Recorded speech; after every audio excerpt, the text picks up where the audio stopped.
다음 이슈로 가보겠습니다. 현재의 자료 협조 태세, 제공 태세는 아주 이례적으로 거의 봉쇄에 가깝다. 이런 상태에서는 제대로 된 인사청문회가 진행될 수 없기 때문에 그러니까 자료 제출 건수가 권영수 장관 때보다 1.9배 이게 많습니다. 그리고 이인영 장관 때 제출한 자료보다는 2.5배가 자료가 일단 많습니다. 잠시 이 논의를 위해서 정회를 선언하겠습니다. 이렇게 자료도 내고 싶지 않고 숨기고 싶고 자기 신상에 대해서 모든 것을 은폐하고 싶으면 사퇴를 하세요. 사퇴를. 김상희 의원님. 왜 장관이 되시고자 하는 겁니까? 다 그래요. 세금 내고 세무서에 신고가 되어 있는데 그 이상으로 저한테 뭘 또 요구를 하신다는 겁니까? 유튜브가 계속 방송되고 있다고 하는데 불필요한 논란과 오해를 불러일으킬 수 있다고 하는 거죠. 그 점을 고려를 해서 제가 유튜브를 삭제를 했습니다. 예, 오늘 김영호 통일부 장관 지명자에 대한 인사청문회가 있었습니다. 그런데 자료 제출이 미흡하다. 그리고 이 본인의 과거 대북관이라든지 여러 가지 정치적인 생각을 알 수 있는, 정책을 알 수 있는 그런 유튜브 방송을 지명 이후에 삭제한 것과 관련해서 야당 의원들이 굉장히 따져 물었습니다. 우리는 하나다 이야기하는 사람은 민족이라고 하는 색안경을 쓰고 보니 하나로 보이는 것이다. 어떻게 북한과 우리를 같은 민족이라고 생각하느냐 이런 느낌으로 좀 해석이 되고요. 북한의 선전선동에 휘말리는 것이다 이런 생각을 하고 있습니다. 근데 이분이 국방부 장관 후보자가 아니라 통일부 장관 후보자거든요. 자, 이 부분이 이제 지금 민주당에서는 문제를 좀 삼고 있는 것 같습니다. 먼저 현근택 본장님한테 좀 얘기를 들어봐야 되거든요. 부적격자예요? 저는 이분이 왜 통일부 장관을 왜 하려는지 모르겠어요. 결국은 통일이라는 거는 우리 헌법에 여러 전문뿐만 아니라 여러 개 들어 있습니다. 평화적 통일을 지향하는 걸로 되어 있는데, 그다음에 우리 정부조직법에도 보면 통일부 역할이 나와 있습니다. 만북 교류 협력 대화 이런 거 하는 게 역할이거든요.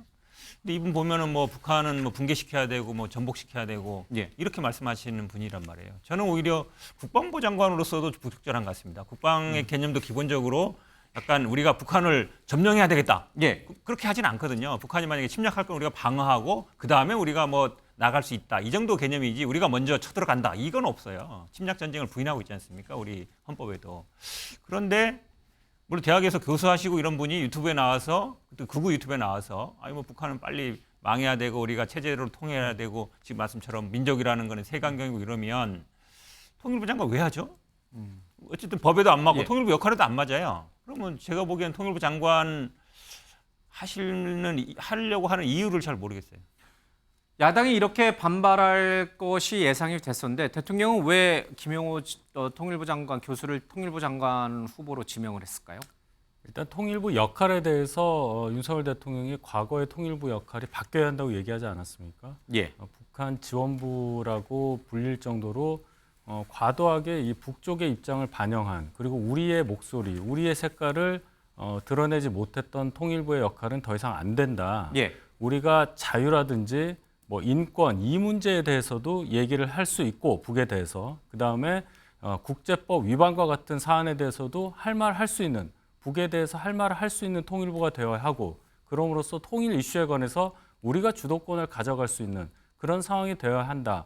그런 차원에서 김영호 장관 후보자가 적격이라고 판단을 한 것이죠. 그렇다면 과거의 통일부 장관 또는 과거의 통일부 역할에 맞는 그런 후보자는 절대로 아닐 겁니다. 그런 차원에서 본다면 다소 과격한 표현은 있지만은 이분의 논리는 간단한 거예요. 우리가 생각하는 안보라든지 통일 관련한 원칙이 있는데 그것을 관철하는 게 우선이다라는 얘기를 한 겁니다. 북이 우리 민족이 아니라는 얘기가 아니라 민족을 앞세우다가는 우리의 원칙마저 훼손될 수 있다는 얘기를 원론적으로 저는 한 표현이라고 저는 봅니다. 자, 오늘 오후에 나온 속보 하나 얘기를 좀 하고 가겠습니다. 김건희 여사의 모친이죠. 윤석열 대통령의 장모인 최모 씨에 대해서 오늘 이 의정부 지법에서 항고심 선고가 있었습니다. 이 통장 잔고 증명서 위조와 관련된 혐의로 1심에서는 징역 1년을 선고받았는데 2심에서는 유죄가 인정이 되면서 보석으로 풀려났던 이 최모 씨가 다시 법정 구속되는 일이 있었습니다. 이거는 변호사인 우리 현 부원장님이 정치적인 색깔을 좀 지우시고 법적으로만 좀 설명을 좀 해주시는 게 좋을 것 같아요. 자, 이 법정 구속시킨 이유가 뭡니까? 항소심 재판부가.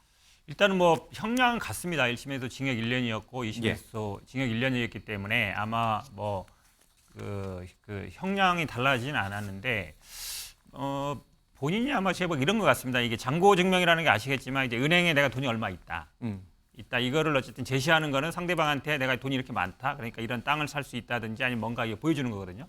자기의 돈이어야 돼요, 그렇죠? 그렇죠. 자기의 돈을 주는 거죠. 자기여야 그렇죠. 돼요. 그거를 위조해서 결국은 지금 땅을 살 때 이제 예. 이용했다는 거 아닙니까? 근데 1심 재판부 판단은 좀 달랐던 거는 사실은 이게 1심, 2심 형량이 같고 그대로 유죄가 인정되면 대법원에서도 그대로 유지될 가능성이 높거든요. 그럼 아마 판사가 보기에는 어차피 나중에 지금 내가 구속 안 시켜서 대법원에 가서 변경될 것 같지도 않고 예. 그리고 어차피 만약에 확정된다면 1년 동안 이제 실형을 살아야 되는데 그럴 거면 뭐 지금 하는 거와 큰 차이 없겠다. 쉽게 얘기하면 그 실형을 선고해도 법정 구속을 안 시킬 경우에는 방어권 보장, 뭔가 다퉈볼 게 있다. 예. 증거라든지 뭔가 이제 변호 활동을 다퉈보는데 1심에서도 1년, 2심에서도 1년.